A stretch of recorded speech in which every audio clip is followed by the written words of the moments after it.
میرے گھر والے کہنے لگے کھانا چھوڑ دیں پہلے اس کی بات سن لے۔ میں نے کہا پتر کیا ہوا، کسی نے مارا ہے کسی استاد نے؟ کہنے لگے نہیں حضرت، گھر فون کیا تھا تو میری اماں اور ابا کی لڑائی ہو رہی ہے۔ بچہ کانپ رہا ہے، ٹانگیں کانپ رہی ہیں۔ میں نے کہا کیا ہو کیا گیا تمہیں پتر، لڑائی ہو رہی ہے تو گھروں میں ہو ہی جاتی ہے۔ کہنے لگے نہیں آپ کو پتہ نہیں وہ بڑا سخت لڑتے ہیں۔ میرے والد جب میری والدہ کو مارنے کے لیے آگے بڑھتے ہیں تو ہم سارے چار پنجوں کے نیچے چھپ جاتے ہیں، ہمیں خوف آتا ہے، وہ منظر خطرناک ہوتا ہے۔ یہ کون تکلیف دے رہا ہے اپنے بچوں کو؟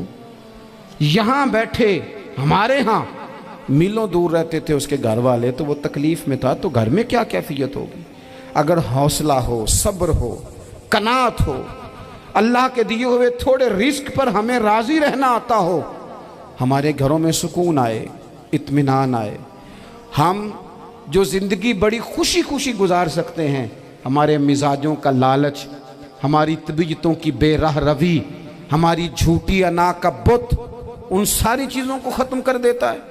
اپنی زندگی کے اندر اگر ہم وہ کردار اپنے بچوں کو دیں جس کردار میں موبائل بھی ہو، جس میں گاڑی بھی ہو، جس میں پیسے بھی لا کے ابا دراز میں رکھتا ہو، لیکن والد کا گھر میں مصلی بھی موجود ہو، اس کی کوئی تسبیح بھی ہو، وہ یہ بھی کہتا ہو کہ خدا نے اپنے فضل سے آج 5,000 دیا ہے تو اس میں 1,000 غریبوں کا بھی ہے، اس میں تھوڑا سا میں نے اللہ کی رضا کے لیے بھی رکھا ہے۔ اگر کوئی مشکل آ جائے تو وہ باپ اور ماں کو صبر کرتا ہوا دیکھتے ہوں، اگر ایک باپ بات کرے تو دوسرا برداشت کرتا ہو۔ خدا را اپنی اولادوں کو اس اذیت کا شکار نہ کرو۔ اپنے گھروں کے اندر وہ خودداری، وہ پیار، وہ وقار، وہ محبت، وہ انداز۔ آپ تھکے ہوئے ہیں کوئی شک نہیں، آپ بہت سارے مسائل کا باہر شکار ہوں گے کوئی شک نہیں، لیکن آپ باہر سے تھک کے آئے ہیں، اور اگر آپ باہر اپنی فیکٹری کے مالک ہیں اور دفتر کے بڑے ہیں تو گھر میں بھی تو آپ بڑے ہیں نا، آپ کی ماں بھی تو انتظار کر رہی ہے، اس نے بھی تو دکھڑا سنانا ہے نا آپ کو۔ آپ یہ دیکھیے کہ آپ کے بچے بھی تو انتظار کر رہے ہیں، وہ چاہتے ہیں کہ ابا آ کے بیٹھیں تو ہم ان کے سینے پہ چڑھ کے تھوڑا کھیلیں۔ آپ کی اہلیہ منتظر ہیں، کچھ باتیں بیوی کسی اور سے نہیں کہہ سکتی، صرف اپنے شوہر سے کہتی ہے، لیکن وہ تو آتے ہی جلال میں آ گئے صاحب، وہ کہنے لگے تو بڑی نالائق ہے، میں تھکا ماندہ آیا ہوں اور تو نے مجھے کہانی سنا دی ہے۔ وہ اس خاتون سے شدت کے ساتھ پیش آنے لگے۔ میرے رسول پاک کی حیات نور کو دیکھو، حضرت ام ایمن حضور کی رضائی والدہ ہیں، ان کی بھی خدمت ہو رہی ہے، حضرت حلیمہ سعدی آ رہی ہیں تو خدمت ہو رہی ہے، حضرت عباس حضور کے چچا ہیں تو کریم فرماتے ہیں میرے چچا ہیں باپ کی جگہ پہ، حضور دوست احباب صحابہ غلاموں سب کے ساتھ پیار کر رہے ہیں، 9 ازواج مطہرات ہیں گھر کے اندر، اور کیفیت یہ ہے کہ حضور صرف ان کی ضرورتوں کا ہی خیال نہیں کرتے، خواہشات کا ہی خیال نہیں کرتے، بلکہ میرے کریم کا طریقہ یہ ہے کہ کوئی بندہ آج بول کیا رہا ہے، وہ کہاں کھڑا ہے آج، اس کے جملے کس طرح کے ہیں، اس کا لہجہ کس طرح کا ہو گیا ہے اور اسے ٹھیک کیسے کرنا ہے، محبوب اس کا خیال فرماتے، توجہ کرتے۔ میں کہتا ہوں کہ ہم سب کو شوق آیا ہے آرام کرنے کا۔ میں صبح 11 بجے سے پہلے اپنے گھر سے نکل آیا تھا، اور یہ وقت آ گیا ہے اور رات کو خدا جانے کس وقت گھر پہنچنا ہے۔ کئی دفعہ کیفیت یہ ہوتی ہے کہ گاڑی سے اترتے ہیں تو پھر دل کرتا ہے کہ کوئی اٹھا کے چلائے نہ کبھی، اس کے باوجود بہت سارے لوگ ناراض رہتے ہیں کہ ہم سے مل کے نہیں گئے، فوٹو نہیں کھنچوا کے گئے، فلانی جگہ چائے نہیں پی کے گئے۔ یہ تسلسل ہے، لیکن میں جتنا مرضی تھکا ماندہ گھر جاؤں گا نا، کبھی ایسا نہیں ہوا کہ میں گھر جاؤں تو بڑی ٹینشن میں جاؤں۔ میری گھر والی ایک دن مجھ سے کہنے لگی آپ نے کبھی نہیں کہا کہ میں تھکا ہوا آیا، بندہ تھک بھی تو جاتا ہی ہے نا، کبھی کہاں کرے نا۔ میں نے اسے کہا پتہ کیوں نہیں کہتا، اس لیے نہیں کہتا کہ میں نہیں چاہتا کہ میرے بچے یہ کہیں کہ ہم نے دین نہیں پڑھنا، ہمارا باپ تو بڑی مشکل میں ہے۔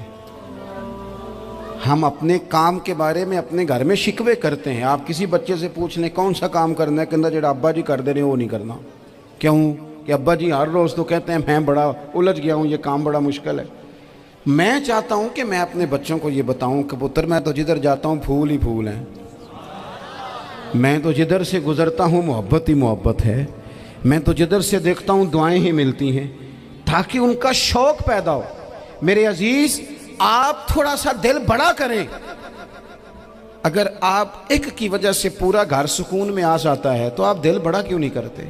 جگہ ڈھونڈتے ہیں بس مجھے کوئی تنگ نہ کرے، کوئی میری باپ ماں بدولت کو کوئی پریشان نہ کرے۔ بخاری شریف سنیے، حضرت عائشہ صدیقہ رضی اللہ تعالیٰ عنہ بیٹھی ہیں، حضور فرمانے لگے عائشہ آج ایک بات نہ بتاؤں تمہیں؟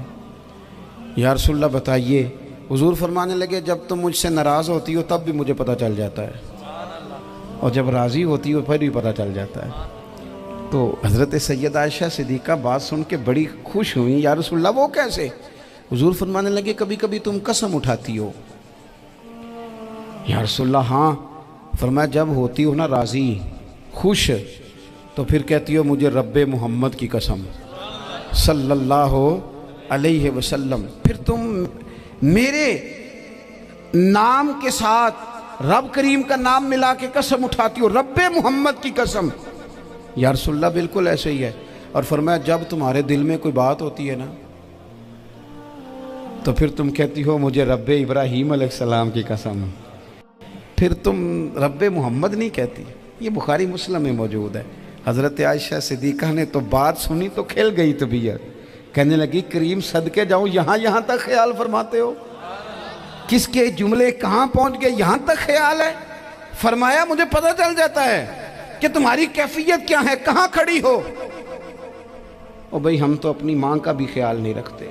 اللہ تبارک و تعالیٰ اپنے بندوں پر بڑا مہربان ہے، وہ اپنے بندوں کو معاف کرنے والا ہے، اپنے بندوں پر رحمت کرنے والا ہے۔ ہم اللہ تعالیٰ کے عاجز بندے ہیں، خواہشات نفسانیہ کئی دفعہ معاذ اللہ غالب آتی ہیں، غلطیاں ہو جاتی ہیں، اور ان غلطیوں کی پاداش میں انسان اپنی جان پر زیادتی کرتا ہے۔ اللہ تعالیٰ معاف کرے تو اس کا سفر اللہ کے عذاب کی طرف ہوتا ہے۔ اب ہمیں یہ حکم ہے کہ ہم سب بار بار استغفار کریں اپنے رب کی بارگاہ میں، اس کے حضور توبہ کریں، اللہ سے معافی کے خواستگار ہوں۔ نبی پاک علیہ الصلاۃ والسلام نے تعلیم امت کے لیے فرمایا ہے کہ میں دن میں 100 بار اپنے رب سے استغفار کرتا ہوں۔ بار بار اس کی طرف رجوع کیا جائے، بار بار اپنے رب کے حضور معافی مانگی جائے، اور بار بار جائزہ لیا جائے اپنے اعمال کا۔ بار بار کوشش کی جائے کہ ہم اپنے آپ کو سنواریں، ہم اپنے آپ کو بدلیں، اپنے اندر تبدیلی لائیں، ہم ایسے اعمال کریں جس کی برکت سے اللہ تعالی ہمیں معاف فرمائے۔ اللہ جزائے، بڑی مہربانی، جزاک بڑی مہربانی۔ کوشش کریں کہ ہم بار بار اپنا حساب کریں، محاسبہ کریں۔ ہمارے ہاں یہ ہوتا ہے کہ لوگ اپنی جسمانی صحت کا تو بڑا خیال رکھتے ہیں کہ میری طبیعت ٹھیک نہیں، ٹیسٹ کرا لوں، یہ چیز کھاؤں، یہ نہ کھاؤں، میں غور کروں کہ کس چیز سے میری طبیعت خراب ہوتی ہے، کس سے بہتر ہوتی ہے، اس کا بڑا لحاظ اور خیال کیا جاتا ہے۔ لیکن روحانی زندگی کس سے برباد ہوتی ہے، کون سے گناہ ہیں جو باطن کو اجاڑ دیتے ہیں، دل کو تباہ کر دیتے ہیں، اخلاق کا جنازہ نکال دیتے ہیں، اس پر ہم غور نہیں کرتے۔ اپنی ساری زندگی اپنا ظاہر سنوارنے میں گزار دیتے ہیں، اور دل جس پر رب کریم کی نظر کرم رہتی ہے اس پر ہم توجہ نہیں کرتے۔ سب سے پہلے تو اپنا محاسبہ کریں زندگی میں۔ حضرت عمر رضی اللہ تعالیٰ عنہ ایک جملے میں بات بہت بڑی ارشاد فرما گئے۔ آپ فرماتے ہیں کہ اپنا حساب کرو اس سے پہلے کہ تمہارا حساب کیا جائے، پھر حساب کیا جائے گا تمہارا پھر مشکل ہوگی۔ تو ابھی سے اپنا حساب کیا جائے۔ اب ان لوگوں کا معاملہ ہے جو دنیا سے رخصت ہو گئے۔ انسان خیر اور بدی اس کا مجموعہ ہوتا ہے. انسانوں میں نیکیاں بھی ہوتی ہیں، کمزوریاں بھی ہوتی ہیں. اب ہم میں سے جو دنیا سے رخصت ہو گئے ہیں ان کے تعلق سے ہمارے کوئی ذمہ داریاں ہمارے ذمے بچتی ہیں. ایک تو ہم سب کا معاملہ ہے، وہ میں نے پہلے عرض کر دیا کہ ہمیں اپنا حساب کرنا ہے، اپنے معاملات کو دیکھنا ہے، استغفار کرنا. پھر یہ کہ جو لوگ رخصت ہو گئے ان کے لیے کیا کریں. تو چونکہ انسان میں کمیاں بھی ہوتی ہیں، خوبیاں بھی ہوتی ہیں، تو سب سے پہلے تو اللہ کے حبیب علیہ السلام نے ہمیں فرمایا ہے کہ اذکروا محاسن موتاکم. جب تم میں سے کوئی رخصت ہو جائے تو اس کی اچھی اچھی باتوں کا ذکر کرو. ایسا نہیں کہ انسان میں ساری خوبیاں ہی ہوں گی، لیکن تم خوبیاں تلاش کر کے ان کا بیان کرو. تم زمین پر اللہ کے گواہ ہو. ایک تو جب بھی کسی جانے والے کا ذکر کریں خیر کے ساتھ کریں، بھلائی کے ساتھ کریں، اچھے لفظوں کے ساتھ کریں. کہیں کوئی کمی یاد آئے بھی تو اب اسے چھوڑ دے، وہ بندہ رخصت ہو گیا. اس کا ذکر خیر کے ساتھ کرنا، اس کو ذہن میں ضرور بٹھائیں. دوسری بات یہ کہ جب کوئی دنیا سے جائے تو اس کی طرف سے اصالِ ثواب کریں، یعنی ایسے اعمال کرے جن کی وجہ سے اسے ثواب پہنچے. اب ہمارے ہاں جو رسم و رواج بعض بن گئے ہیں، بڑی بڑی دیگیں، بڑے لاؤ لشکر، نامی گرامی بندہ ہے تو نامی گرامی آؤ جاؤ تو کھانے تو بڑا جلسہ تو پتہ لگ جائے لوکاں نوں. تو پہلے تو یہ یاد رکھو جس کام میں تھوڑی سی بھی ریاکاری ہو اس پر اللہ کی بارگاہ سے اجر کی امید کیسے رکھتے ہو؟ جب تک عمل خالص لوجہ اللہ نہیں ہوتا، جب اس پر ثواب مل نہیں رہا تو جائے گا کیسے؟ جتنا آپ عمل چھپا کے کریں گے، جتنا آپ عمل اللہ کی رضا کے لیے کریں گے، اتنا ثواب زیادہ ہوگا، جانے والے کو فائدہ زیادہ ہوگا. وہ میں ختموں پہ جاتا ہوں کئی دفعہ تو وہ کہتے ہیں اتنے لاکھ روپیہ مسجد کو دیا، اس کا بھی اعلان کر دیں. اتنے قرآن پاک پڑھے ہیں تو اس کا بھی اعلان کر دے. کس کو بتا رہے ہو اعلان کر کے؟ اللہ کو تو پتہ ہے تم نے کیا پڑھا ہے. یہ پرچیاں پڑھ پڑھ کے کس بات کی سنا رہے ہو؟ کیا مطلب ہے اس کا؟ حضرت عبداللہ ابن مسعود رضی اللہ تعالیٰ عنہ فرماتے ہیں بعض ریاکار مر کے بھی ریاکاری نہیں چھوڑتے. حضور مر کے ریاکاری نہیں چھوڑتے، مرنے کے بعد کیسی ہوگی؟ فرماتے ہیں ان کی خواہش ہوتی ہے جنازے بڑے ہونے چاہیے، لوگوں کو پتہ لگ جائے فلانا گیا. مرنے کے بعد بھی تو دکھاوا کر رہا. حضرت ابو ذر غفاری رضی اللہ تعالیٰ عنہ کا جنازہ چند لوگوں نے پڑھا ہے، 4-5 لوگوں نے، اور حضور کے محبوب ترین صحابی ہیں. بڑا جنازہ بھی بڑی بات ہے، اللہ تعالیٰ توفیق دے تو اچھے لوگوں کے بڑے جنازے، لیکن کسی کا جنازہ چھوٹا بھی ہو جائے تو مطلب یہ نہیں کہ بندہ ٹھیک نہیں تھا. بات کی سمجھ آ رہی ہے؟ تو میرے عزیز اصالِ ثواب کریں تو اللہ کی رضا کے محض. پتہ ہوتا ہے محلے میں غریب کون ہے، اپنے والد اور والدہ کے نام پر غریب کو دے دیں. کسی مقروض کی مدد کریں، اس بیچارے کی جان چھوٹ جائے. آپ کوئی گلی ٹھیک کرا دیں جہاں سے لوگوں کا گزرنا آسان ہو. آپ کچھ ایسا نظام کر دیں جس سے لوگوں کے لیے آسانیاں پیدا ہو جائیں. لیکن آپ محض وہی کام کریں گے جس سے دکھاوا ہوگا تو کیا امید کرتے ہیں اس پر اجر کی؟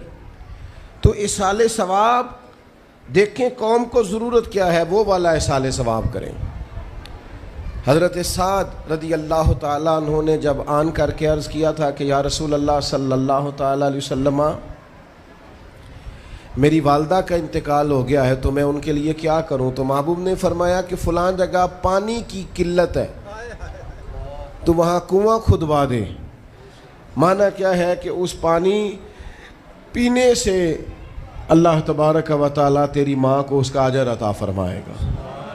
صدقہ تو جس چیز کی ضرورت ہے آپ وہ چیز کر کے دیں، اور ختم چپ کر کے بھی ہو جاتا ہے، گھر کے اندر بھی ہو جاتا ہے، اکیلے بھی ہو جاتا ہے. اس کے لیے لاکھوں کروڑوں لگانے کی کوئی ضرورت بھی نہیں. چوتھی بات، تیسری بات، کوشش فرمائیں کہ جو نیکیاں جانے والا کرتا تھا وہ نیکیاں جاری رہیں. اس کے بچے، اس کی اولاد، اس کے سارے رشتہ دار ان نیکیوں، اگر وہ کوئی بھلائی کرتا تھا تو وہ بھلائی ہوتی رہے. وہ جاری رہے، وہ سلسلہ آگے بڑھایا جائے۔ ہم یہ کرتے ہیں کہ ہم خیر کے کاموں کو جاری نہیں رکھتے، بلکہ والد کے جانے کے بعد تو بچے بڑے سیانے ہوتے ہیں، وہ کہتے ہیں ابا جی کو تو بس وہ فلانا غریب بھی لوٹ کے لے جاتا تھا، فلانا بھی اپنی مجبوری سنا کے، تو ہم تو سیانے ہیں۔ او خدا کے بندے، حضور علیہ السلام نے فرمایا تمہیں جو روزی دی جاتی ہے وہ تمہارے کمزوروں کی وجہ سے دی جاتی ہے۔ وہ جو ضعیف کمزور لوگ تمہارے دسترخوان سے کھا جاتے ہیں، ان کے سبب سے اللہ تعالیٰ تمہیں عطا کرتا ہے۔ تو اس لیے یہ تو کوئی طریقہ نہیں ہے کہ آپ کے بزرگ خیر کا کام کرتے تھے، آپ نے چھوڑ دیا۔ تو آپ ایک کام یہ کریں کہ ان کی نیکیاں جاری رکھیں۔ اور چوتھی بات یہ کہ ان کے لیے دعا کریں۔ دعا ہمیں حضرت ابراہیم نے سکھائی ہے، سورہ ابراہیم میں موجود ہے، ربنا اغفر لی ولوالدی، یا اللہ مجھے بھی بخش دے اور میرے ماں باپ کو بھی، وللمؤمنین یوم یقوم الحساب، اور جس دن تو حساب لے اس دن سارے مومنوں کی بخشش فرما دے۔ ایک شخص نے نا حضور علیہ السلام کے سامنے دعا مانگی، اللہ مجھ پہ رحم فرما اور اپنے نبی پہ رحم فرما۔ حضور فرمانے لگے تو نے اللہ کی رحمت کو محدود کیوں کر دیا ہے؟ تو وہ کہہ سارے مومنوں پہ رحم فرما، سب پہ رحم فرما۔ بھائی سب کے لیے دعا مانگیں۔ یہ 2-4 بچوں کا موبائل کا مسئلہ رہ گیا، باقیوں کا بیٹا بیٹھ جاؤ، پیارے بیٹے بیٹھ جاؤ، پتر بیٹھ جاؤ، آپ بھی بیٹھ جاؤ بیٹے، آپ بیٹھ کے بنائیں، اس میں کیا رہ جائے، کھڑے ہوتے ہیں بیٹا تو پچھلوں کو دقت ہوتی ہے۔ سنو، زیادہ غور سے سنو، میں تھوڑی تقریر کرنے والا مولوی ہوں، لیکن یہ اللہ کا فضل ہے کہ میں اگر 20 منٹ بات کروں گا تو اس 20 منٹ کے اندر آپ کو کوئی 20 سبق ضرور حاصل ہوں گے انشاءاللہ تعالی۔ ہاں، وہ کوشش ہوگی کہ وہ جتنی بات ہے وہ تربیتی ہے۔ وہ بعض دوستوں کا خیال ہوتا ہے لمبی تقریر کرے، میں کیا ہوتے وہ بندہ کر سکتا ہے جنہیں ایک شعر ہی 20 منٹ پڑھنا ہوگے، اجے مزہ نہیں آیا، اجے دوبارہ پڑھو، اجے رل کے پڑھو، تو وہ تو پھر 1.5 گھنٹہ بھی کام چل سکتا ہے۔ تو جس نے ٹو دی پوائنٹ بات کرنی ہو اس کے لیے تو 10 منٹ بھی بڑے ہوتے ہیں۔ اور ویسے بھی تقریریں پیٹ بھرنے کے لیے نہیں ہوتی، عمل کرنے کے لیے ہوتی ہیں۔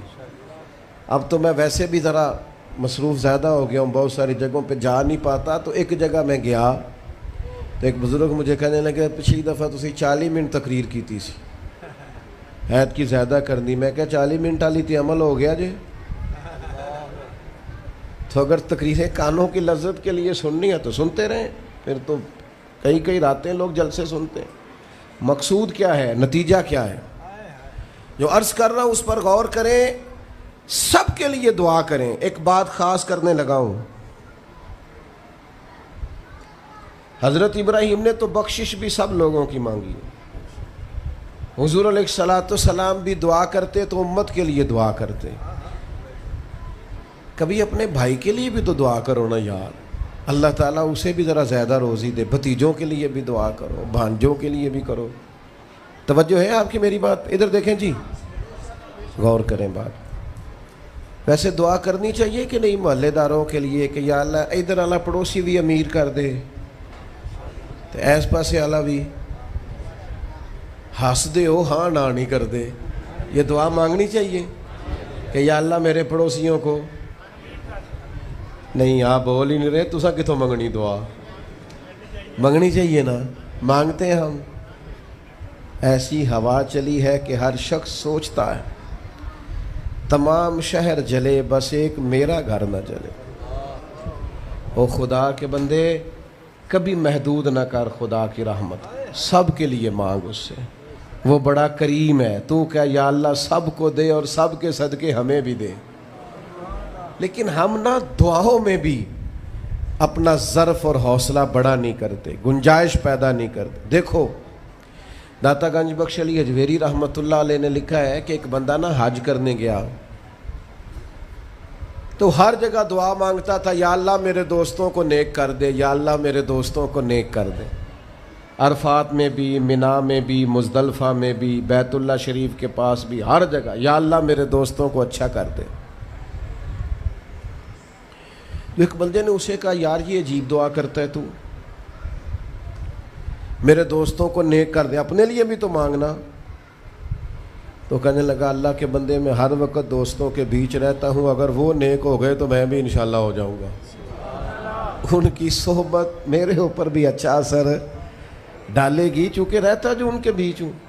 ہمارا علاقہ امیر ہو گیا تو انشاءاللہ ہم بھی ہو ہی جائیں گے. لوگوں کے رزق میں برکت ہوگی تو ہمارے رزق میں بھی تھوڑا سا نا کشادہ دل کریں ہر معاملے میں. اور سنیں حدیث پاک, نبی کریم علیہ الصلوۃ والسلام نے فرمایا جو دعا اپنے بھائی کی غیر موجودگی میں اس کے لیے مانگی جاتی ہے نا, اللہ وہ دعا جلدی قبول فرماتا ہے. اور حضور فرماتے ہیں جب تم اپنے بھائی کی غیر موجودگی میں اس کے لیے دعا مانگتے ہو, اللہ تمہارے سرانے فرشتہ کھڑا کرتا ہے اور فرشتہ کہتا ہے مالک جو یہ اس کے لیے مانگ رہا ہے پہلے اسے عطا فرما. تو کیسی سعادت کی بات. لیکن سینہ کشادہ کرنا پڑے گا, دل بڑا کرنا پڑے گا, حوصلہ بڑا کرنا پڑے گا. جب تک دل, طبیعت, حوصلہ یہ بڑا نہیں ہوتا اتنی دیر تک لطف. حضور کی ساری امت کے لیے دعا مانگیں کہ اے اللہ جتنے خوش عقیدہ ہیں محبوب کے غلام سب کو جنت عطا فرما, سب کے لیے کھول دے دروازے جنت کے. دعا اللہ کی. اچھا پھر دعا مانگنی بھی ذرا ذوق سے چاہیے.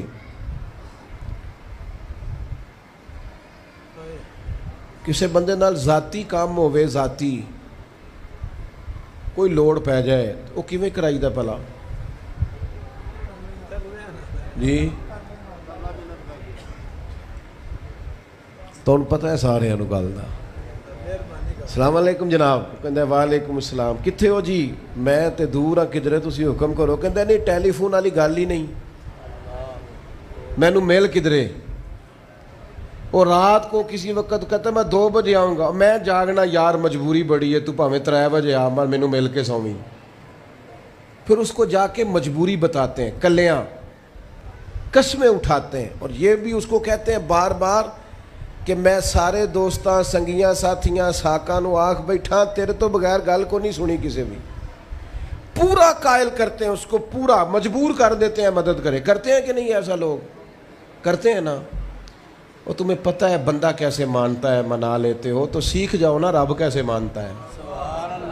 کبھی بیٹھو نا اکیلے مصلی بچھا کے اور کہو نا اس سے کہ مالک تیرے سوا کدھر جائے.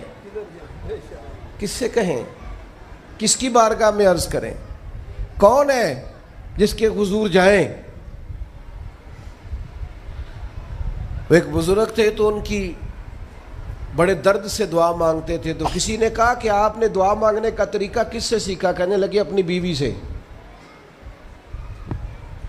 بیوی سے کیسے سیکھا؟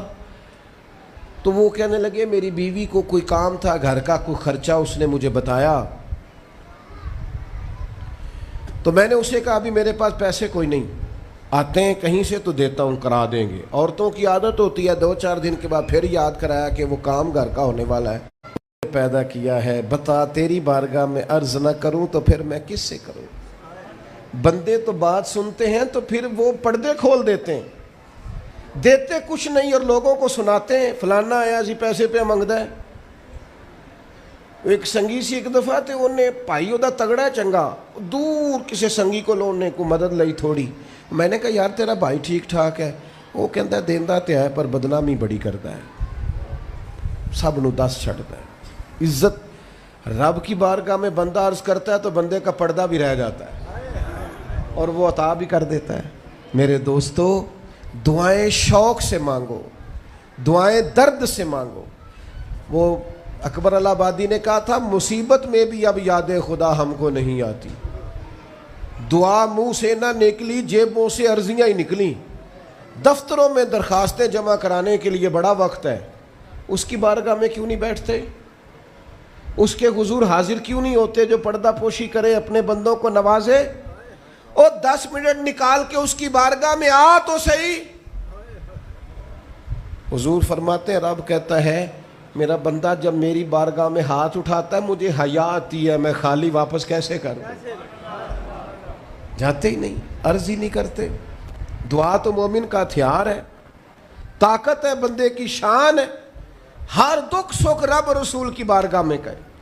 طاقتور ہو جائے اور پھر دعا ذوق سے کرے, شوق سے. میں چھوٹا سا آدمی ہوں, صبح مسجدوں میں نا قاری صاحب کے پاس, حافظ صاحب کے پاس بچے سبق پڑھنے آتے ہیں, الف با تا سا.